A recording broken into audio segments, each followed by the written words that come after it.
la trajectoire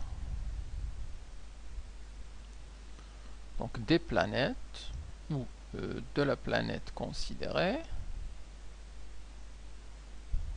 Alors, je vais parler simplement d'une planète. La trajectoire de la planète est un cercle dont le centre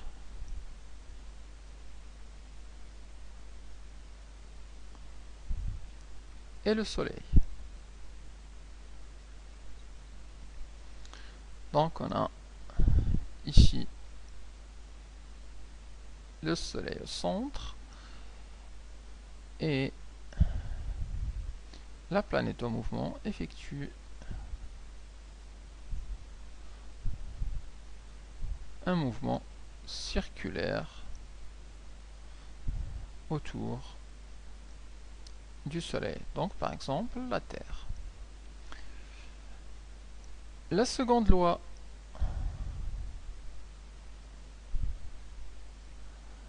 de Kepler nous dit que les aires parcourues pendant un même delta t sont égales. Alors qu'est-ce qui se passe lorsqu'on est en circulaire? En fait, sur un mouvement circulaire, si on considère que ça c'est l'aire parcourue pendant un delta t, et si on trace la même chose alors pendant le même delta t,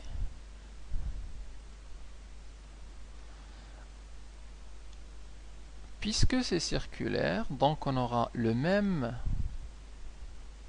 θ ici qui est égal à là, c'est-à-dire les mêmes angles ici θ et là θ', ce qui veut dire que les distances ici sont les mêmes.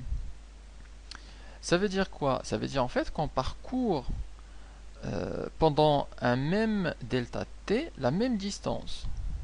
Ça veut dire quoi? Ça veut dire en fait que la vitesse ici c'est égal à la vitesse v'. Et ceci est vrai pour chaque portion du cercle. Ce qui veut dire en fait que la seconde loi de Kepler, appliquée à une orbite circulaire, nous dit en fait que la vitesse v est constante durant le parcours. Et donc ça devient en fait un mouvement circulaire uniforme. Alors, je vais dire ici la vitesse est la vitesse v est constante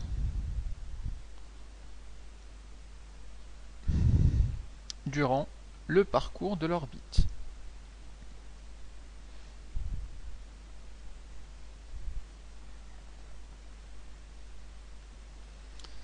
Et on se retrouve donc avec un mouvement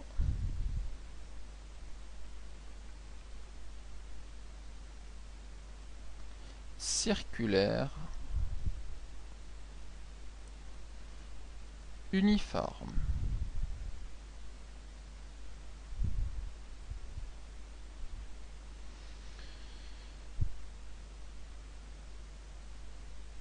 La troisième loi maintenant.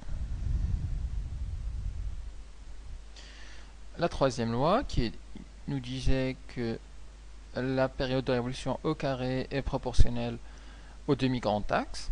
Lorsqu'on est dans une orbite circulaire, on n'a plus de grand axe. Le demi-grand axe, ça correspond simplement au rayon grand R du cercle. Donc la relation qu'on a, ça devient du t carré divisé par R au cube, c'est égal à une constante.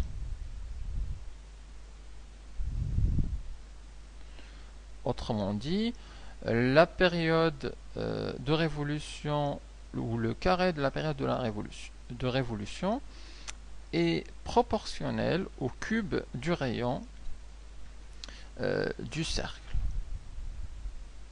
Donc ce sont les trois lois de Kepler appliquées à une orbite circulaire. Les lois qu'on va utiliser assez souvent dans les exercices pour notamment calculer les vitesses, pour calculer la période de révolution. Alors, on va faire un exemple pour voir les types de questions qu'on retrouve sur ce chapitre. Alors, pour cela, on va étudier le mouvement de la Terre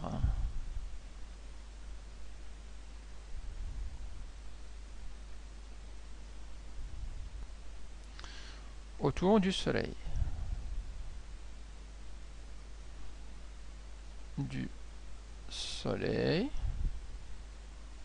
Qu'on va supposer circulaire et uniforme.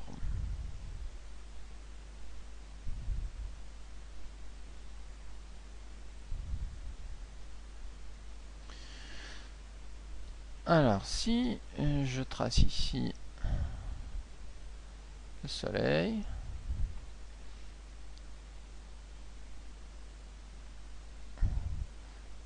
la trajectoire de la Terre, trajectoire circulaire. Donc on a ici la Terre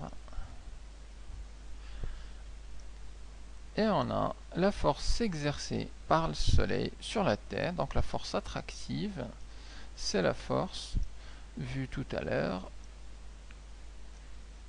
la force gravitationnelle. On va l'appeler Fg. On aura besoin d'un vecteur unitaire. Je vais le prendre UST ou tout simplement U. Et on va appliquer la seconde loi de Newton. Alors d'abord, la force appliquée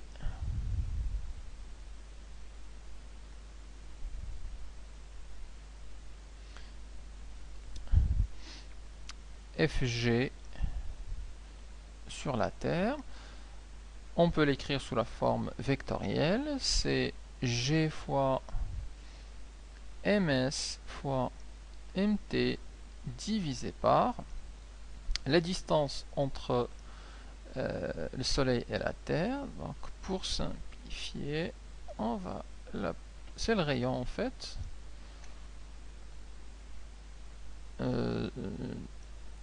du cercle. Donc ça va nous donner G fois ms fois mt divisé par r au carré. Puisque je donne la valeur vectorielle, donc il faut que j'utilise un vecteur unitaire U, sauf qu'il est dans le sens inverse, donc c'est avec un signe moins. Alors on peut donc appliquer la seconde loi de Newton. On applique la seconde loi de Newton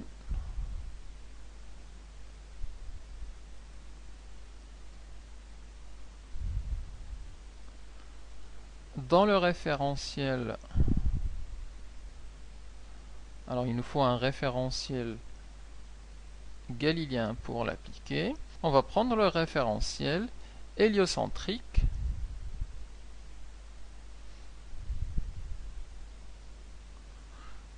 donc c'est le référentiel centré au centre du Soleil. Centré au Soleil. Les trois axes sont orientés vers trois étoiles lointaines. Et ce référentiel est supposé galiléen. condition indispensable pour appliquer la seconde loi de Newton. Alors, que nous dit cette application? Elle nous dit que la somme des forces appliquées sur la Terre, c'est égal à m de la Terre fois l'accélération. On a une seule force qui est appliquée sur la Terre, donc c'est Fg. Et ça va nous donner Fg égale à la masse de la Terre fois l'accélération du centre d'inertie de la Terre. C'est une égalité vectorielle. On peut éventuellement, à partir de cette égalité, déterminer l'accélération, le vecteur accélération. Il suffit de passer le mt de l'autre côté et ça nous donne 1 sur mt fois Fg, c'est égal à l'accélération de la Terre. Le vecteur accélération, on peut éventuellement le tracer ici. Il est dans le même sens que le vecteur Fg, et donc il est vers le centre du Soleil, puisque le 1 sur mt est une constante qui ne change pas le sens. C'est une constante en plus positive.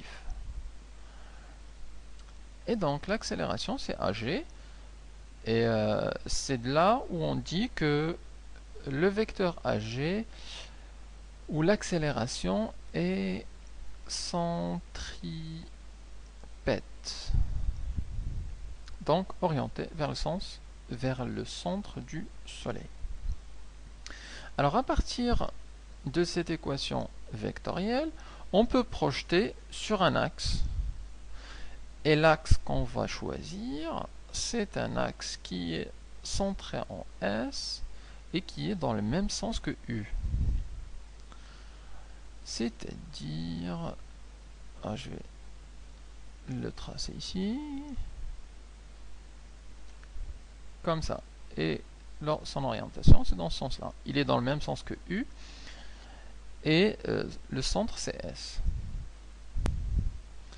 Alors, on va noter cette équation 1, et on va la projeter sur cet axe. Alors, projetons l'équation vectorielle 1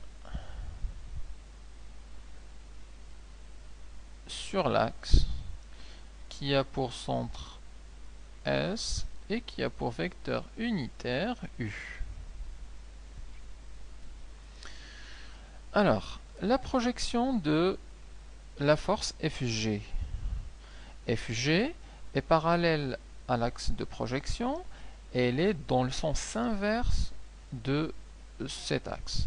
Donc sa projection, ça va nous donner moins Fg, c'est-à-dire moins le module de Fg. Ensuite, la projection de mt fois ag. Alors mt c'est une constante, donc ça ne change pas. Et la projection de l'accélération ag, on voit que le vecteur ag en rouge, il est parallèle à l'axe de projection, mais il est dans le sens inverse de cet axe. Donc la projection de ag sur l'axe de projection, c'est moins ag. Et on voit que les deux signes moins vont se simplifier. Et on se retrouve avec Fg qu'on peut développer avec l'expression donnée ici. Donc le Gms fois mt sur r carré. Donc c'est G fois la masse du Soleil fois la masse